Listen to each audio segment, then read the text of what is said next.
We're now up to Daf Nun Ches Amud Beis. And let's just summarize the last point on Nun Ches Amud Aleph.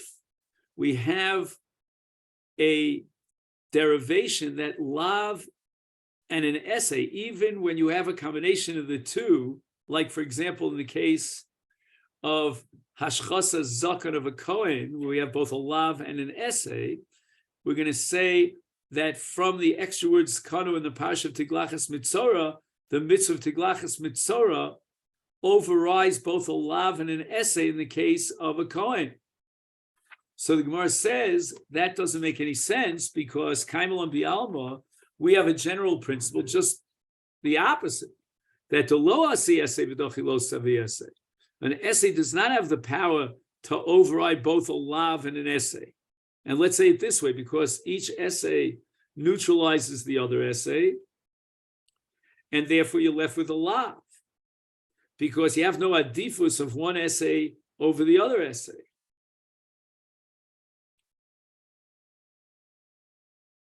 But it could be the following. And this is the Shita Tosin Kiddushin on Daf Lamed Daled, that essay cannot override a losa and an essay, because the losa said now, since it's supported by the essay, becomes olim. It becomes a more powerful losas, and therefore an essay can't be docha such a losas that's supported by an essay.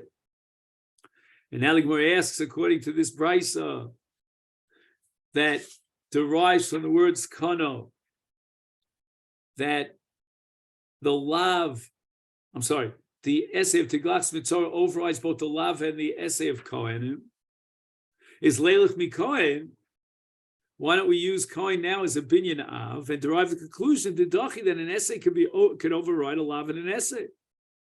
Ella, says the Gemara, we prove from this that mi Kohen lo yalfinim. You cannot derive from Kohenim for other dinim. Why? Because Malak Kohen, there's a special kula in the lav of Kohen and the lav of the essay of Kohen with regard to Gilul Skano. Shekain lav she'eno shava bakolu.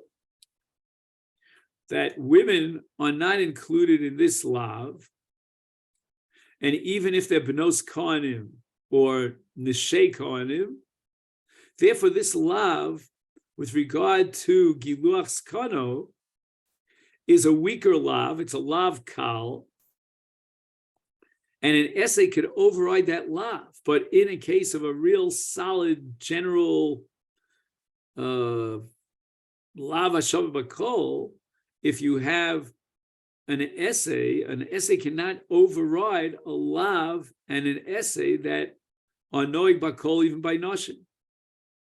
And therefore, Nazir mikoi namilo yolif. The Gemara is going to say that if we use that logic of lav shein hashav bakol as a lav kal, then we cannot derive Nazir from Kohen. So even though in the case of Kohen, we already derived the conclusion that an essay could override a lav and an essay, that doesn't prove anything as far as a Nazir, shekain lav shein hashav bakol. Whereas the Yisur Nazir is shava bakol because even a woman can become a Nazira. When now asks Uman de Mukim Lahai Rosho bin Nazir, according to the second brisa, who says that Rosho is going to teach me that Tiglachas Mitzorah overrides the lav and the essay of Nazir, Lamali Skana. What do we do with the extra word Skana? We justify the word Rosho, but what do we do with the word Skana, which is superfluous? And the Gemara answers, Mi boy le'lichrisanya. We need a drasha of Skano to be docha the lav and the essay in the case of a Kohen, but for a whole different reason. And that is because we want to derive the conclusion that Tiglachas Mitzorah requires a tar. And this is the brisa that we're going to learn now about the Isur Giluach HaZakon. And we have the following. Skano ma Talmud lomer. Why did the Torah, after writing Yigalach es kol sioro, which includes skano, I have to mention skano and spell it out explicitly? Says the Bryce, Lefi shenemer in Kohanim, in Parshas Emor, it says, Upaas zekanim lo yigalechu. Is Yachal, I would think, af kohen mitzorah, even when the mitzorah is back in full health and is nisrapi mitzvaraso. And now he has a mitzvah of tiglachas, which requires him to be megalech his zakon. Cain, he would be enjoined as a kohen from violating the iser of tiglachas hazakon, and therefore the pasuk of yigalachas kol sorrow would only be with regard to other hairs on his body, but not the hairs on his zakon. Tamalon is kano. Now the Torah adds the words kano to teach me that even a kohen who has tzoras is obligated in the mitzvah of tiglachas kano. Uminolan to betar. How do we know that the mitzvah of tiglachas of mitzvah could only be fulfilled with a razor? This Sanya we learned in a brisa. Now this is an additional brisa that goes into detail about the laws of Giluach HaZakon, and says the following: since in the parsha of Kohanim in Emor it says Upas Zakonim Lo Yigalecha, Yochel, I would think Af Gilcha Misparayim, even if he cuts his beard with his scissors, which is not a tar. Now the difference between a misparayim and a tar is that a tar goes down to the shoresh and it removes the hair in its root, whereas misparayim always leaves something of a stumple of a hair that's connected to the root. Is Talmud Lomar? How do we know that the Iser Giluach? No, I'm sorry. So how do we know that that the Iser of Hashchosas HaZakon in the Parsha of Kohen only applies to a tar, but not to a misparayim? And that we're going to derive from a different parsha of Hashchosas HaZakon, because Hashchosas HaZakon appears in two different parashiyos. It appears in Emor, and it also appears earlier in Parshas Kedoshim with regard to Yisrael. Forget about Kohen. And it says, V'los hashchis es pa'as zikonecha. And the word hashchasa indicates that he leaves nothing from the hair, nothing in the root is left. The shoresh is completely removed. And now we have a Gzeres Shava. It says by Yisrael pa'as zikonecha, and it says by Kohen pa'as zikonom. Just like with regard to Yisrael, the Isra is only b'hashchasa, so too with regard to Kohanim, the Isra of Pa'as Zikonecha only applies to Hashchasa. And Giluach Misparayim, where he leaves the Seyar, again, a very small amount, but of Seyar in its Shoresh, that's mutter because that's not called Hashchasa. Hashchasa means to remove the root.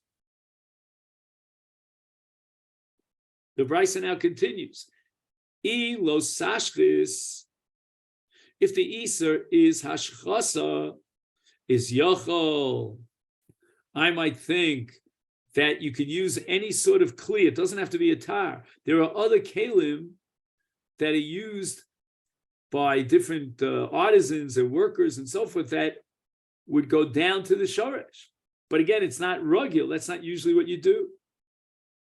So, for example, you have likton, bimalket uberehitni. What are these kelim, these different types of kelim? Asuyim, liyasher, lahachlik, asakroshim. So we're talking about carpentry. And it's kind of like, you remember those days? Do you remember back in the days when you went to the barber shop and you had to tell them not to use a razor? And they used to take the razor and they used to sharpen it on that strip of leather. I don't know if there's a name for it. So that kind of an instrument that they use to smoothen out the hairs of a piece of leather, that's called malket urehitni. And those are like a razor in the sense that they go down to the root. Talmud Lomer pa'asa kodev lo yigalechu. And what does that mean? Giluach. The word giluach is added to hashchasa. So it means that not every hashchasa, even when it goes down to the root, is prohibited. It's got to be giluach. And what's giluach? Giluach is a regilus. You use a kli which is normally used and dedicated for giluach. And the Brisa continues, Ezi giluach sheyesh bo hashchasa. How do I combine hashchasa and giluach? And the answer is, have Yomi zeh tar. So tar, on the one hand, is hashchasa because it goes down to the roots. On the other hand, it's giluach because that's the normal way that people remove hair from their body, from their beard. So now Zakano comes to teach me that the essay of Tiglachas Mitzorah overrides the lav in the essay of a Kohen. So this Mitzorah is a Kohen. And in the earlier Brisa, we used the word Zakano to teach me that the mitzvah of Tiglachas Mitzorah overrides the lav in the essay of Kohen. And from this we derive that the mitzvah of Tiglachas Mitzorah is can only be fulfilled bitar. And the reason for that is because if you could be Makayim, the mitzvah of Tiglachas Mitzorah with Misparayim or Milkot and Rehidni, then why would it override the lav in the essay of Kohen? We have the Prince of Reish Lakish, that if you can be Makayim, the mitzvah beheter without overriding the lav, then we don't say essay tochalos aseh. So therefore it must be that the mitzvah Tiglachas is bitar, so that there's no possibility of being Mekayim this mitzvah unless he overrides the lav in the essay of Hashchasas Pasakon. So Gemara now asks, Suman de Mapik Leilahai Rosho Lelav Greda.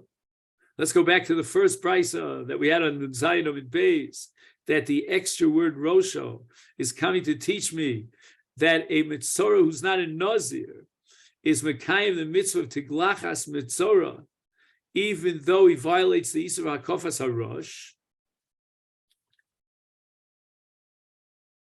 And this lav is not in addition to other lavim. So Lomali Lemichtiv Rosho, why, according to that first brisa, do I use the extra word Rosho for a lav greda, meaning a regular lav that has no additional lavim, and that essay overrides the lav? Okay, so now you've derived from Rosho that essay dochalosa, but now you have zkana. What do you need the extra word zkana? And the answer is going to be dochal lav in an essay of the zakar of a kohen. So then why not just use zkano? And now we know that tiglachas is mut in the case of Mitzorah, and the Torah doesn't differentiate between a Kohen and Yisrael, is mashal mitchi lav gredo, mashal mitchi losas aviyesek. So now from Skano, we could derive the principle that in the case of a giluach of Zkan Kohanim,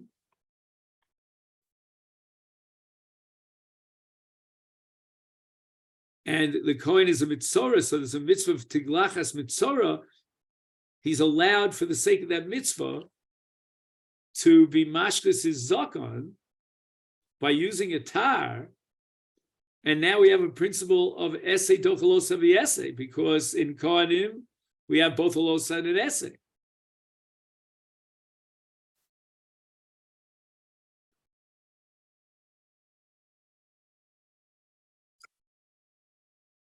So again, there's a subtle point here in this Gemara, and that is that when you have two possibilities of a ribui, and you don't know which one to be marbe, hilkoch shakulhu, is then yavo shneim. So again, if you have a possible ribui and you could derive one of two things, and you have no way of tipping the scale one way or the other, then if they're both equally b'mashmos, then you derive both of them. So therefore, once we have skano, and that could be referring in Tiglachas, so that could be referring even to a Kohen, then we'll use it for a Kohen. And then Memela, we derive the conclusion that essay dochalos aviyesek, and therefore the pasuk Rosho becomes superfluous. And the Gemara answers the following, that there's a reason why in this particular case you cannot derive two conclusions from one ribu. And that is because Kohen minazir lo yolif,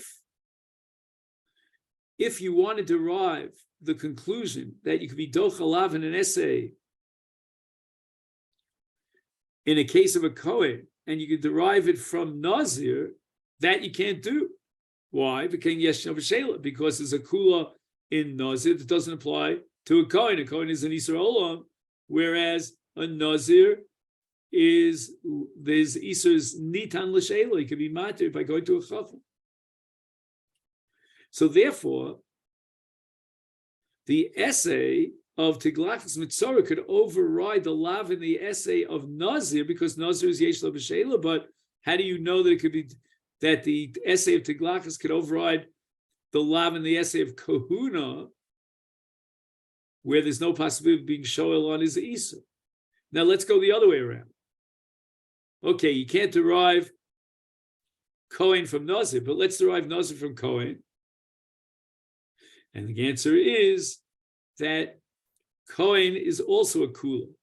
Just like Nazir has the kula of Yesh Lo B'Sheila, Kohen has a kula, Shekain Lav Shein Lo Shav B'Kol. Any person could become a Nazir, but not every person has the Isser Bal Takiv. In the case of Kohen, if let's say the Kohen's married or a woman, there's no Isser Bal Takiv. So it could be that the Torah would override the Isser Lav and essay of Kohen with regard to Hashchas HaZakan, but that's because Kohen is a Lav Shein Shav B'Kol, but you cannot derive the conclusion about Nazir that the essay of Tiglachas would override the Lav and the essay of Nazir, because Nazir is Isa even be Isha. And the Gemara adds that so therefore, for this reason, we cannot derive Kohen from Nazir and derive the conclusion that essay dochalos sevi essay b'kol Torah kula.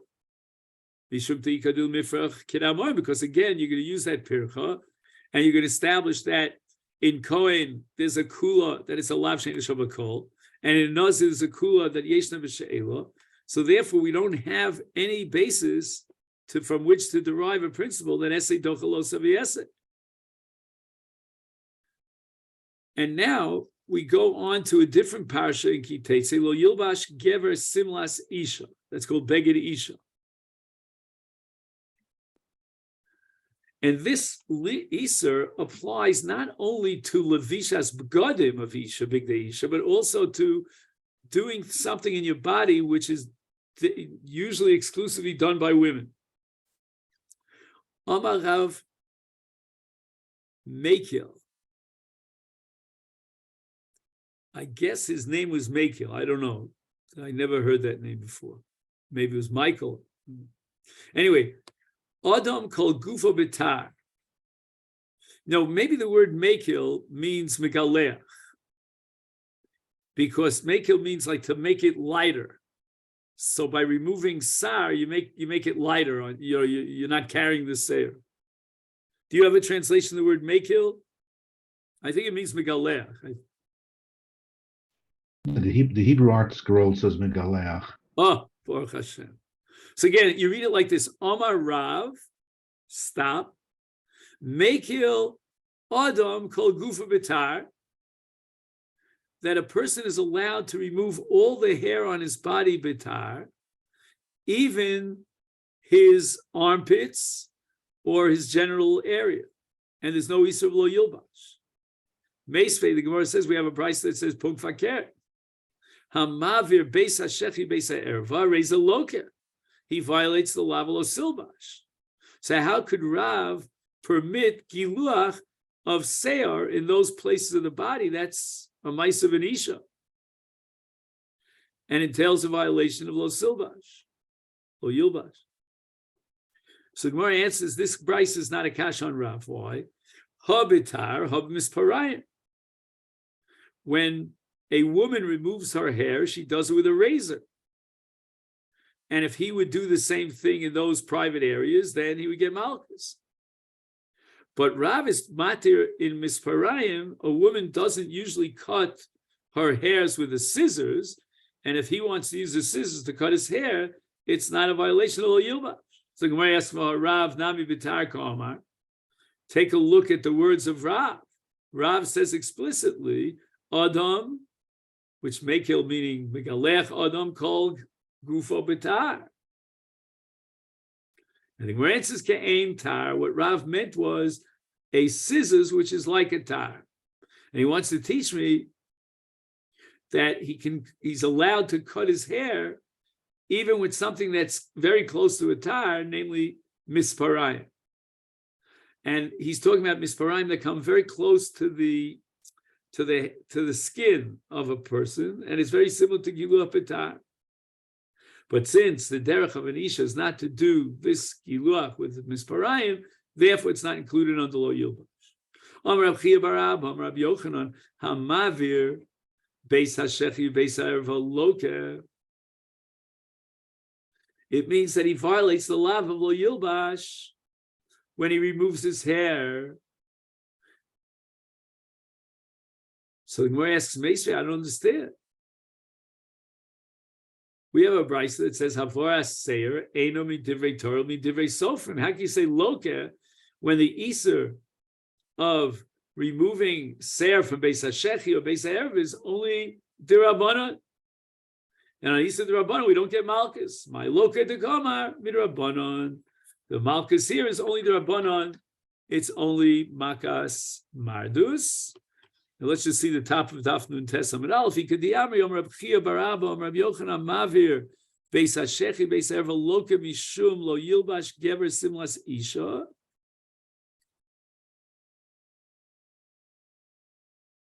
And a woman normally would remove the hair in those places, and therefore, if he does the same, then he violates the law of Lo Yilbash.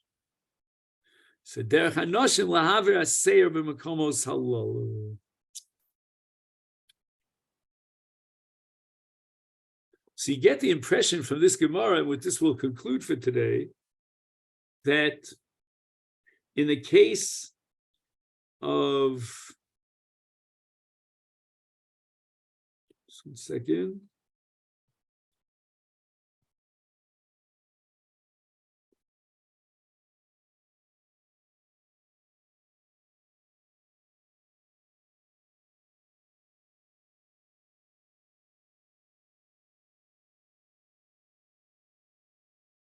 So Rav was of the opinion that what? That with misparayim, there's no Isra lo Yilbash. But Reb Chia bar Abba said in the name of Reb Yochanan that he gets Malchus. But the Gemara says not Malchus D'Oraisa, but Malchus D'Rabbanan. It seems to me that Rabbi Yochanan is rejecting Rav. Because Rav's language of Mekil Adam called Gufa B'tar, and the Gemara says that Tar here means Misparayim, means that he's allowed to be Megaleach called Gufa B'tar, even the hair of Beis HaShechi, Beis Ha'erev. It's allowed L'chatchila. It's not even Issa D'Rabbanan. Rabbi Yochanan is quoted as saying that there is an Issa D'Rabbanan. Because if we allow you to do this with a Misparayim, eventually you might come to do it with a Tar.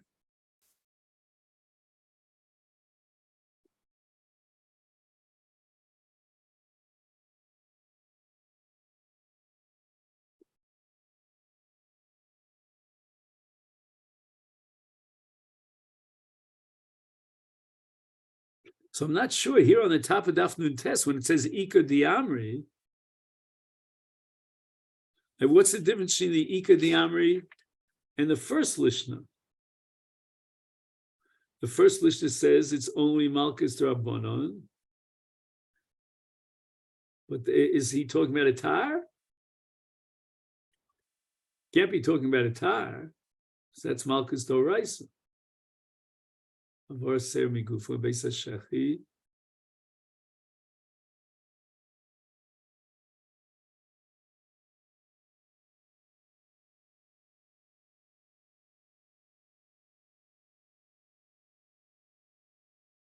This is a bit confusing to me.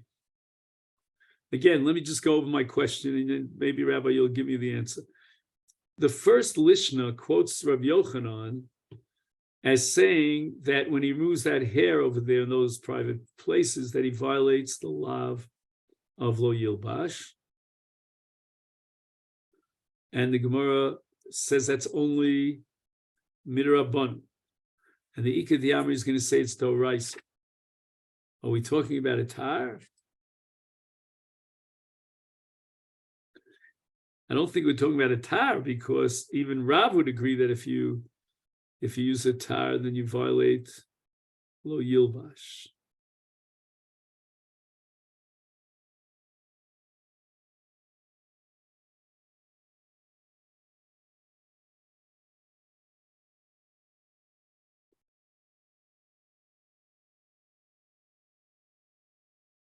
So I have a suspicion here, but again, I'm afraid to say this out loud, that Rabbi Yochanan rejects Rav, and he prohibits removing hair in those private spots, even with this misparayim. And we have now the two Lashonos of Rabbi Yochanan, whether or not we're talking about a Doraisa or a D'Rabbanan. Just wish somebody would say that explicitly.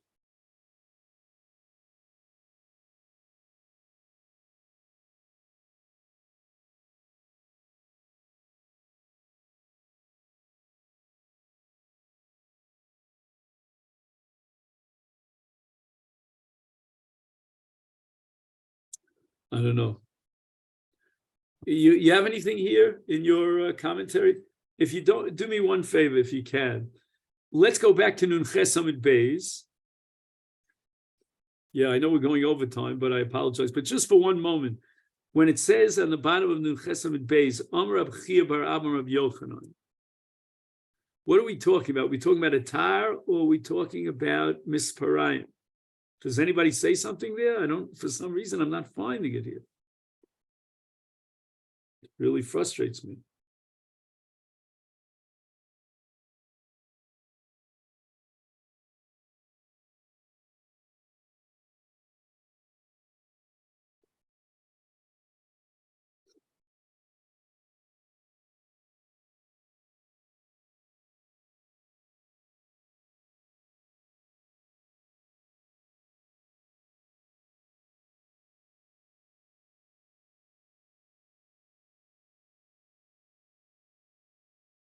Can you read it out loud? Maybe he says something there. Kind of. There's nothing dramatic here. I mean, the Mefarish says the Nazir Sarmi Besa Shechi Shegazaz b'Misraim b'Samach l'Basar ke'ein tar. Okay, so that's Rav. So again, Rav is certainly talking about misparayim, and he allows that.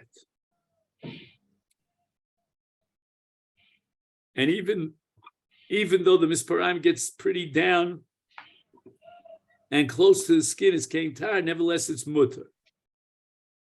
And now I'm wondering, what's Amar Rab Chia bar Abba Amar Rab Yochanan? Well, he's arguing against Rav, and he's saying that you get malchus. But what's he talking about? Is he talking about a tar? Because my impression was that even Rav, the Gemara says, would admit that you violate lo silbash if you use a tar. So what's Rabbi Yochanan arguing here? He's saying, I think he's saying even with a misparayim. I don't know. Again, I'm afraid to say this because it's a big chumrah.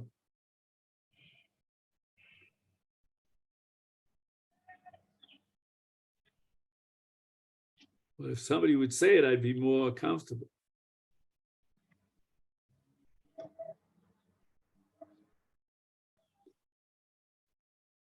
Yeah, the very last footnote here says Divi Rabbi Yochanan Amurim b'Megalech b'Tar, Avol b'Misparayim b'Tar. So how is he different than Rav? That's Divrei Rav, the Mal. It's exactly that.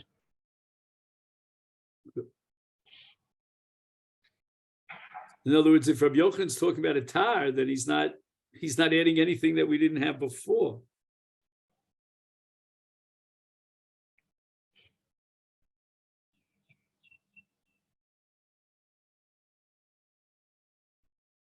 I think that's what the last toast was on the page is saying. That, Yeah, I'm looking at that. We're both looking in the same place. Oh, Rabbi Yochanan Maver Beisa Shechi Beisa Erva Hareza Loke Meisve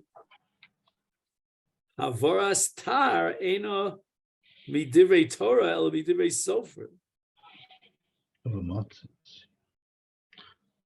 Ahavile Siyua LeBraiso Diel Avol Nichole LeShnuye My Loke Derabona. Oh, there it is. Rabbi Yochanan Af B'Misparayim Oser. Oh man, that gives me a breath of relief over here. Umashma de Rabbi Yochanan Poligad Rav. Beautiful. That last line, that gives me a menuchas hanefesh. Rabbi Yochanan's not repeating what we saw in Rav. He's arguing against Rav, and he prohibits it b'misparayim. And now we have two lashonos in Rav, in Rabbi Yochanan. The first lashon Rabbi Yochanan says, "My lokum in Rabbana," and whereas Rav was matu even lachatchilu with misparayim, Rabbi Yochanan holds it's also min Rabbana. And now we go to the Ika Diamri, which is on Amid on Tes Amid Aleph, and now he's saying Loka, and he gets Malchus Doraisa. And then the Gemara is going to get asked the same kasha. What about the Bryce that says it's only Dirabanan? And the answer is who the Yom Ki Haitana Desanya Mavri Beis Hashech Beis Ervia Reza Ov Mishum Lo Yilbash. In other words, he's violating a Doraisa. And according to the Lishna Basra of Rabbi Yochanan, that's exactly the case. That if he's Mavri Beis Hashechi Beis Erva, he gets Malchus Doraisa for Lo Yilbash Kever, and that's even according to Tosas, even with the Misparayim, which is Kein Teah. So the Gemara now is going to ask about the Tanakama, who holds that in the Bryce that we quoted on Daf Nun Tes, that the Isser is only the Rabbanah. And he's going to have to reinterpret Lo Yilbash Gever in the context of removing that hair. That's what we're going to see in Mirz Hashem tomorrow. Okay then? Very good. So I needed that Tosas very bad. You know, when you're preparing a daf and there's so much on the daf, and you have so much time on your hands, you know, I'm also, teaching a few other things. You don't see that one line in Tosas at the end that makes such a difference. Okay, then have a great day. Perfect.